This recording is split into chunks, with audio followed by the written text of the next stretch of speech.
दोस्तों नमस्कार, आपका फिर से स्वागत है शशांक सर्वित केमिस्ट्री में। मैं 10th के हिंदी मीडियम और इंग्लिश मीडियम के बच्चों के लिए एसिड बेस एंड साल्ट यानी अम्ल, क्षार और लवण के चैप्टर को आगे बढ़ाते हुए उसी चैप्टर को आगे कंटिन्यू करते हुए आज हम फिर से बात करते हैं कि एक एसिड की केमिकल प्रॉपर्टीज़ क्या होती हैं, जिनके बारे में हम लोगों ने जिक्र भी किया था। कम से कम 3 से 4 इसकी केमिकल प्रॉपर्टीज से ऊपर होती हैं। तो एक बात ध्यान रखिएगा, मैंने आपसे कहा था कि किसी भी अगर मेटल को एसिड में डाला जाता है तो हाइड्रोजन गैस रिप्लेस होती है।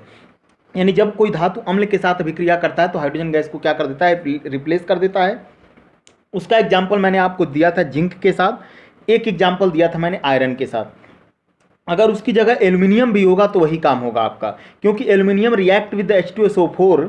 एल्यूमिनियम आपकी मेटल होगी, H2SO4 एसिड हो गया। दोनों आपस में अगर मिलेंगे तो एक सॉल्ट बनाएंगे। यानी सीधी सी बात है कि अगर कोई भी मेटल ऑक्साइड भी अगर आपके पास है या कोई मेटल हाइड्रोक्साइड भी है, अगर ये लोग एसिड के संपर्क में जाएंगे यानी अगर अम्ल के संपर्क में जाएंगे तो एक बात तो क्लियर है कि साल्ट तो कन्फर्म है कि बनेगा, यानी लवण जरूर बनेगा।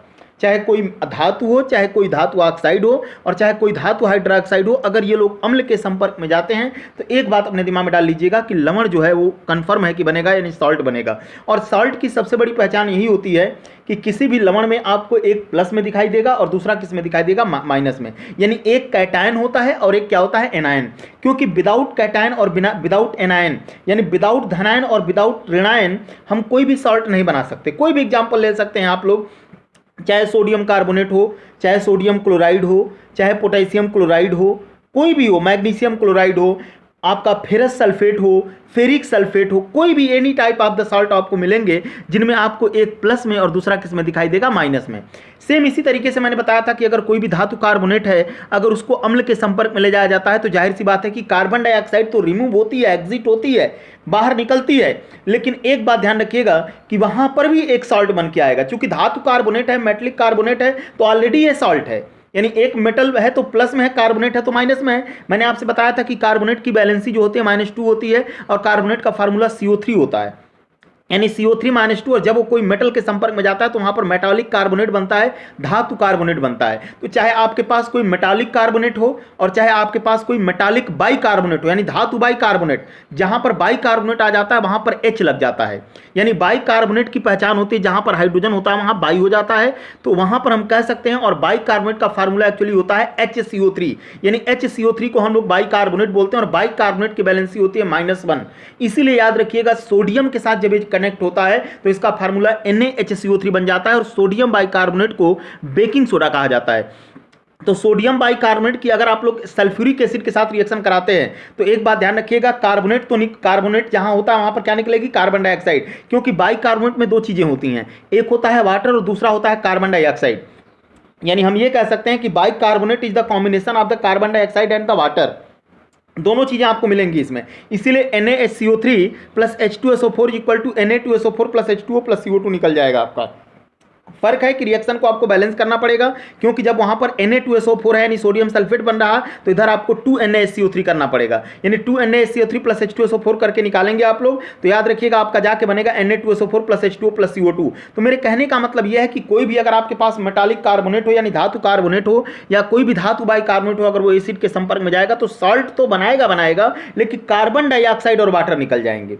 दूसरी चीज मैंने आपसे कहा था कि अगर कोई सल्फाइट है यानी मेटालिक सल्फाइट है, जहां सल्फाइट होता है वहां SO3 होता है और SO3 के ऊपर -2 होता है। जिस प्रकार सल्फेट के ऊपर -2 होता है, SO4 होता है, सल्फेट, SO3 होता है सल्फाइट और S-2 को सल्फाइड कहा जाता है। 3 चीजें हमारे पास मौजूद होती हैं, 3 चीजें प्रेजेंट होती हैं।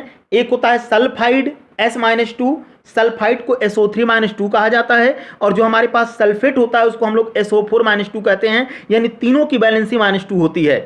और एक बात ध्यान रखिएगा, इन तीनों का ही अपना अलग अलग पहचान है। सोडियम सल्फेट बन रहा, मैग्नीशियम सल्फेट बन रहा है, एल्युमिनियम सल्फेट बन रहा, यानी it is type of A salt. ये सभी एक लवण होते हैं, चाहे वो एल्युमिनियम सल्फेट हो, मैग्नीशियम सल्फेट हो, आपका कैल्शियम सल्फेट हो, सोडियम सल्फेट हो, तो ये सब आपके सॉल्ट होते हैं। अगर हम बात करें सोडियम सल्फाइड की, अगर आप H2SO4 के साथ रिएक्शन करा दीजिए, Na2SO3 plus H2SO4 is equal to Na2SO4 plus H2O plus SO2। मैंने आपसे कहा था जहां पर CO3 होता है वहां पर CO2 निकलती है, और जहां पर SO3 आ जाएगा, एक बात अपने दिमाग में बैठा लेना, वहां SO2 निकलेगी।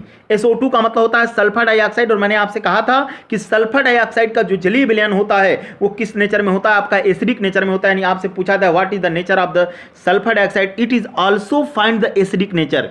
ये एसिडिक नेचर होता है क्योंकि sulphur dioxide react with the water that prepare the sulphurous acid, that is chemical formula is the H2SO3।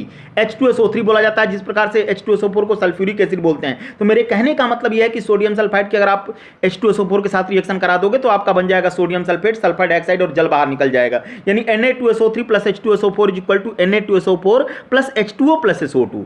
सीधी सी बात है, अगर आप HCl के साथ रिएक्शन करा दीजिए Na2SO3 plus 2HCl is equal to 2NaCl plus H2O plus SO2।